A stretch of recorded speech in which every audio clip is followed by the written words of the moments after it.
ఒక వర్గం influencers betting apps promote చేస్తుంటే ఇంకో వర్గం ఇన్ఫ్లుయెన్సర్స్ బెట్టింగ్ యాప్స్ని ప్రమోట్ చేయకూడదు అని వారిపై ఫైట్ చేస్తున్నారు. ఈ మొత్తం బెట్టింగ్ యాప్స్ ప్రమోషన్ వార్లో ఎవరిది తప్పు? సోషల్ మీడియాలో ఇన్ఫ్లుయెన్సర్స్ని ఇన్స్పిరేషన్గా తీసుకొని బెట్టింగ్ యాప్లో ఇన్వెస్ట్ చేసి నష్టపోయి సూసైడ్ చేసుకొని చనిపోయిన వారు ఎంతమంది? పెద్ద పెద్ద సెలబ్రిటీలే బెట్టింగ్ యాప్లు ప్రమోట్ చేస్తున్నారు కదా, వాళ్ళు చేస్తే తప్పు లేనిది మేం ప్రమోట్ చేస్తే ఏం తప్పు ఉంది? ఫ్రాడ్ బెట్టింగ్ యాప్ని ప్రమోట్ చేస్తున్న వాళ్ళది మాత్రమే తప్ప? ఆ యాప్ని మెయింటైన్ చేస్తున్న వాళ్ళది తప్పు కాదా? ఆ యాప్ని డెవలప్ చేసిన వాడిది తప్పు కాదా? ఆ యాప్ని డిజైన్ చేసిన వాడిది తప్పు కాదా? ఆ యాప్ ఓనర్ది తప్పు కాదా? వాళ్ళని ఎందుకు కనుక్కోవడం లేదు? వాళ్ళని ఎందుకు పట్టుకోవడం లేదు? ఒక బెట్టింగ్ యాప్ని ఇది ఫ్రాడ్ బెట్టింగ్ యాపా లేదా జెన్యూన్ బెట్టింగ్ యాపా అని ఎలా కనుక్కోవాలి? ఇలాంటి ఎన్నో ప్రశ్నలకు ఈ వీడియోలో సమాధానాలు తెలుసుకోవడానికి ప్రయత్నిద్దాం. Welcome back to inner politics, the real politics. మన ఫస్ట్ క్వశ్చన్ ఏంటంటే, ఈ మొత్తం బెట్టింగ్ యాప్ ప్రమోషన్ వార్లో ఎవరిది తప్పు? బెట్టింగ్ యాప్ ప్రమోట్ చేస్తున్న వాళ్ళ తప్ప, లేదా బెట్టింగ్ యాప్స్ ప్రమోట్ చేయకూడదని ఆపడానికి ఫైట్ చేస్తున్న వాళ్ళ తప్ప? నా ఆన్సర్ ఏంటంటే 100కి 200% బెట్టింగ్ యాప్ ప్రమోట్ చేయడం తప్పే. ఎవరైతే బెట్టింగ్ యాప్స్ ప్రమోట్ చేయకూడదని ఫైట్ చేస్తున్నారో నిజంగా నా 100% సపోర్ట్ వాళ్ళకే ఉంటుంది. మొట్టమొదటగా రాంబాయ్ అండ్ నా అన్వేషణ అన్న, వీళ్ళు నిజంగా ఈ బెట్టింగ్ యాప్స్ని ప్రమోట్ చేయకూడదు అని ఆపడంలో ఒక హీరోల్లో ఫైట్ చేస్తున్నారు. నిజంగా వాళ్ళకి నా అప్రిసియేషన్, నా సెల్యూట్. ఎస్పెషల్లీ రాంబాయ్ అన్న సోషల్ మీడియా వల్ల ఫ్రాడ్ బెట్టింగ్ యాప్స్లో ఇన్వెస్ట్ చేసి చనిపోతున్న అమాయకుల ప్రజలను ఖచ్చితంగా కాపాడాలి. సోషల్ మీడియాలో స్టార్ట్ అయిన ఫ్రాడ్ని సోషల్ మీడియాలోనే ఫుల్ స్టాప్ పెట్టాలి అనే ఒక రెవల్యూషన్ తీసుకొచ్చాడు రాంబాయ్ అన్న. I'm really saluting to him. ఇంకా బెట్టింగ్ యాప్స్ ప్రమోట్ చేస్తున్న వాళ్ళ దగ్గరకు వస్తే హర్ష సాయి అయితేనేమి, రైతు బిడ్డ ప్రశాంత్ అయితేనేమి, బయ్యాసన్ని యాదవ్ అయితేనేమి, లోకల్ బాయ్ నాని అయితేనేమి, ఇలా ఒకరు కాదు ఇద్దరు కాదు, దాదాపు తెలుగు ఛానల్స్లోనే, తెలుగు సోషల్ మీడియా ఛానల్స్లోనే 100కు పైగా ఉన్నారు. వాళ్ళందరిపై కేసులు ఆల్రెడీ స్టార్ట్ చేశారు, కేసులు పెట్టారు, వాళ్ళని అరెస్ట్ చేయడం కూడా స్టార్ట్ చేశారు. ఐఎమ్ రియల్లీ అప్రిషియేటింగ్ అన్వేషణ అండ్ రాంబాయ్. వాళ్ళు నిజంగా సింగిల్గా ఫైట్ చేశారు. ఈరోజు ఒక ఐఏఎస్ ఆఫీసర్ సజ్జన్నారు వాళ్ళని కనెక్ట్ అయ్యి వాళ్ళని అప్రిషియేట్ చేయడం జరిగింది. ఎవరైతే బెట్టింగ్ యాప్స్ ప్రమోట్ చేస్తున్నారో వాళ్ళందరూ నేను చెడ్డవాళ్ళు అనట్లేదు. వాళ్ళు నిజంగా కష్టపడి పైకి వచ్చిన వాళ్ళే, నేనేం కాదనను. చాలా ఎమోషనల్గా చాలా కష్టపడుతున్నాం, చాలా కష్టాన్ని చూపిస్తూ వాళ్ళు పైకి వచ్చారు, నేనేం కాదనట్లేదు. కానీ ఎప్పుడైతే ఎక్కువ డబ్బు సంపాదించాలి అనే ఆలోచన వచ్చిందో, ఫ్రాడ్ బెట్టింగ్ యాప్ని ప్రమోషన్ చేస్తే ఎక్కువ డబ్బులు వస్తాయని వాళ్ళు నమ్మి, వాళ్ళు దానికి ఆశపడి ఈ ఫ్రాడ్ బెట్టింగ్ యాప్లను ప్రమోషన్ చేయడం స్టార్ట్ చేశారు.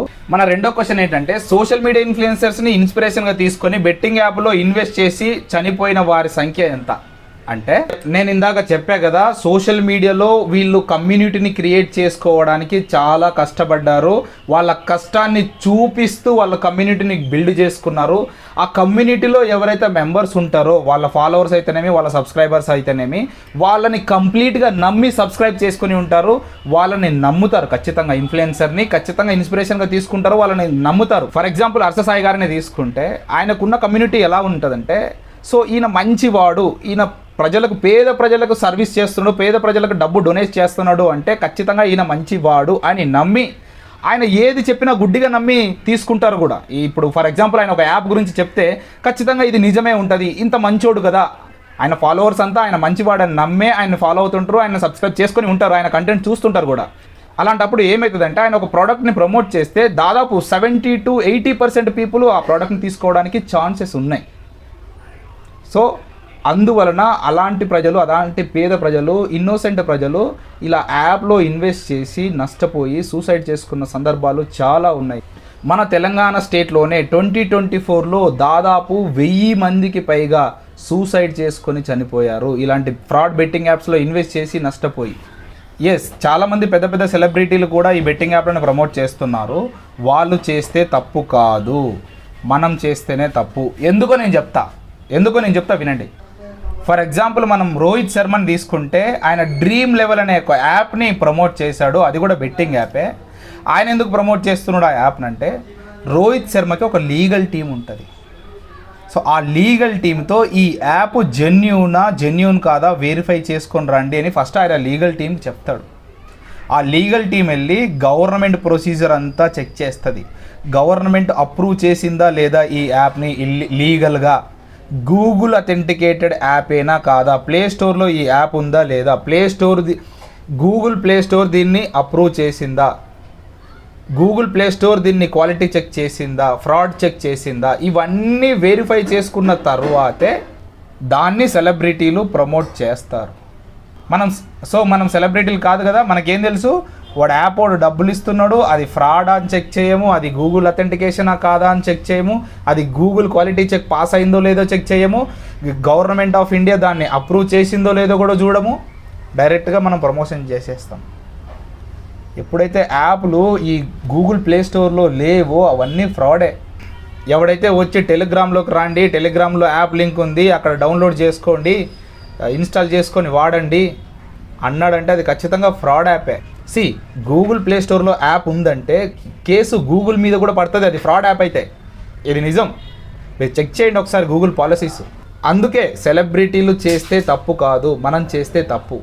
సెలబ్రిటీలు ఒక జెన్యూన్ యాప్ను ప్రమోట్ చేస్తారు ఎప్పుడైనా కానీ మనం ఏం చేస్తున్నాం, అసలు మనకి అది ఏం యాపో కూడా తెలియదు, దాని గురించి మనం ప్రమోట్ చేస్తాం. అది ఖచ్చితంగా తప్పు. చాలా ఫ్రాడ్ యాప్లు ఉన్నాయి. ఇంకోటి చెప్తున్నా, అది ఫ్రాడ్ బెట్టింగ్ యాప్ అయినా జెన్యూన్ బెట్టింగ్ యాప్ అయినా, సెలబ్రిటీస్ ప్రమోట్ చేసినా ఇన్ఫ్లుయెన్సర్స్ ప్రమోట్ చేసినా ఎవరు ప్రమోట్ చేసినా నమ్మకండి బెట్టింగ్ యాప్స్ని. కష్టాన్ని, హార్డ్ వర్క్ని, స్మార్ట్ వర్క్ని నమ్మి ముందుకు సాగండి. ఏదో ఒక రోజు కొంచెం లేట్ అయినా పర్లేదు కానీ ఏదో ఒక రోజు ఖచ్చితంగా సక్సెస్ అయితే వస్తుంది. లేదు నేను షార్ట్ కట్లో ఎదగాలి, నేను షార్ట్ కట్లో డబ్బులు సంపాదించాలి, కష్టపడకుండా డబ్బు సంపాదించాలి అంటే రావచ్చు, కాదనను, కానీ షార్ట్ పీరియడ్లోనే వెళ్ళిపోతుంది అంతా వచ్చిన డబ్బు మొత్తం. దయచేసి దీన్ని గమనించి దయచేసి సోషల్ మీడియాలో వచ్చే ప్రమోషన్స్ని నమ్మి బెట్టింగ్ యాప్లో ఇన్వెస్ట్ చేసి నష్టపోకండి, మీ లైఫ్ని రిస్క్లో పెట్టుకోకండి. 4th క్వశ్చన్ ఏంటంటే, కేవలం బెట్టింగ్ యాప్స్ని ప్రమోషన్ చేస్తున్న వాళ్ళది మాత్రమే తప్ప, ఆ బెట్టింగ్ యాప్ యొక్క ఓనర్ది తప్పు కాదా, ఆ బెట్టింగ్ యాప్ని డెవలప్ చేసిన వాడిది తప్పు కాదా, ఆ బెట్టింగ్ యాప్ని డిజైన్ చేసిన వాడిది తప్పు కాదా, ఆ బెట్టింగ్ యాప్ని మెయింటైన్ చేస్తున్న వాడి తప్పు కాదా, ఆ బెట్టింగ్ యాప్ని ప్రొటెక్ట్ చేస్తున్న వాడి తప్పు కాదా? గవర్నమెంట్ ఆఫ్ ఇండియాకి సూటిగా కొన్ని క్వశ్చన్స్ చేయాలనుకున్నా ఈ క్వశ్చన్ మీద. కొన్ని వందల ఫ్రాడ్ బెట్టింగ్ యాప్లు సోషల్ మీడియాలో అడ్వర్టైజ్ అవుతున్నా గవర్నమెంట్ ఇంతవరకు వాటిపై యాక్షన్ ఎందుకు తీసుకోవట్లేదు? ఈ బెట్టింగ్ యాప్స్ డిజైన్ చేసే వాళ్ళ మీద, ఈ బెట్టింగ్ యాప్స్ ఓనర్స్ మీద వాళ్ళని అరెస్ట్ చేసి స్ట్రిక్ట్గా లీగల్ యాక్షన్స్ ఎందుకు తీసుకోవట్లేదు? వాళ్ళని ఎందుకు శిక్షించట్లేదు? నాకు ఇంకో బిగ్గెస్ట్ క్వశ్చన్ ఏంటంటే, గవర్నమెంట్కి సంబంధించిన బ్యాంకులు ఉన్నాయి కదా, ఎస్బీఐ లాంటివి, ఇలాంటి బ్యాంకులు ఒక ఫ్రాడ్ యాప్ అథెంటికేషన్ యాక్సెస్ అడిగినప్పుడు ఆ బ్యాంక్ని టైఅప్ చేస్తున్నప్పుడు యాక్సెస్ ఎలా ఇస్తుంది నాకు అర్థం కాదు బ్యాంక్. అలాంటి ఫ్రాడ్ యాప్కి అథెంటికేషన్ టైఅప్ అంటే, ఇప్పుడు మన బ్యాంక్ అకౌంట్ యాడ్ చేస్తున్నామంటే మన బ్యాంక్ డీటెయిల్స్ అంతా వాడి దగ్గరికి వెళ్తుంది, వాడు ఫ్రాడ్ చేయడానికి ఎక్కువగా అవకాశాలు ఉంటాయి. అలాంటి ఫ్రాడ్ యాప్లని ఈ బ్యాంక్ వాళ్ళు అంత ఈజీగా యాక్సెస్ ఎలా ఇస్తున్నారో నాకైతే అర్థం కావట్లేదు. కొన్ని వందల మంది బెట్టింగ్ యాప్లో ఇన్వెస్ట్ చేసి నష్టపోయి సూసైడ్ చేసుకొని చనిపోతుంటే గవర్నమెంట్ ఇంతవరకు ఎందుకు అవేర్నెస్ ప్రోగ్రాంలు తీసుకురాలేదు? ఎందుకు ప్రజలను అవేర్ చేయట్లేదు? నేను ఇప్పుడు అడిగిన అన్ని క్వశ్చన్స్ గవర్నమెంట్ ఆఫ్ ఇండియా దీనికి సమాధానం చెప్పు. దీన్ని బట్టి ఏమర్థమవుతుంది? ఈ బెట్టింగ్ యాప్లను ప్రమోట్ చేసే వాళ్ళని మాత్రమే కాదు, దీని రూట్ కాజ్ ఎవరు, దీని యొక్క డెవలపర్ ఎవరు, దీని యొక్క డిజైనర్ ఎవరు, దీని యొక్క ఓనర్ ఎవరు, వాళ్ళని పట్టి శిక్షిస్తేనే దీనికి ఫైనల్గా సొల్యూషన్ దొరుకుతుంది. ఎంతోమంది యువతకి, ఎంతోమంది ఫాలోవర్స్కి, ఎంతోమంది సబ్స్క్రైబర్స్కి రోల్డ్ మోడల్గా ఉండాల్సిన ఇన్ఫ్లుయెన్సర్సే డబ్బుకు ఆశపడి ఫ్రాడ్ బెట్టింగ్ యాప్ని ప్రమోషన్ చేస్తే వాళ్ళు నిన్ను నమ్మి ఆ యాప్లో ఇన్వెస్ట్ చేసి నష్టపోతే ఎవరికి నష్టం? ఆ నష్టాన్ని కోలుకోలేక సూసైడ్ చేసుకొని చనిపోతే అది ఎవరికి పాపం? ఇన్ఫ్లుయెన్సర్కే కదా పాపం. ఆ ఇన్ఫ్లుయెన్సర్ చెప్పడం వల్లే కదా ఆ యాప్లో వాడు ఇన్వెస్ట్ చేసింది, వాడు నష్టపోయింది, వాడు సూసైడ్ చేసుకుంది, ఒక బెట్టింగ్ యాప్ ఇది ఫ్రాడ్ యాపా లేదంటే ఇది జెన్యూన్ యాపా అని కనుక్కోవడం ఎలా అంటే సింపుల్గా ప్రాసెస్ చెప్తా వినండి. ఫస్ట్ ఆ యాప్ గూగుల్ అథెంటికేషన్ యాప్లో ఉందా లేదా చెక్ చేయాలి. గూగుల్ ప్లే స్టోర్లో గూగుల్ సెక్యూరిటీ చెకప్ పాస్ అయ్యిందా లేదా చెక్ చేయాలి. అదే గూగుల్ ప్లే స్టోర్లో ఆ యాప్ యొక్క రివ్యూస్ చెక్ చేయాలి. గవర్నమెంట్ ఆఫ్ ఇండియా దాన్ని లీగల్గా అప్రూవ్ చేసిందా లేదా కూడా చెక్ చేయాలి.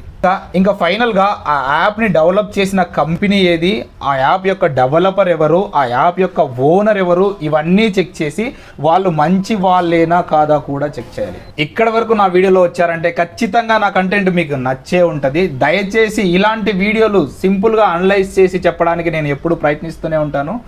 నాకు సపోర్ట్ కోసం మీరు సబ్స్క్రైబ్ చేసి మీ ఫ్రెండ్స్ కూడా షేర్ చేయండి.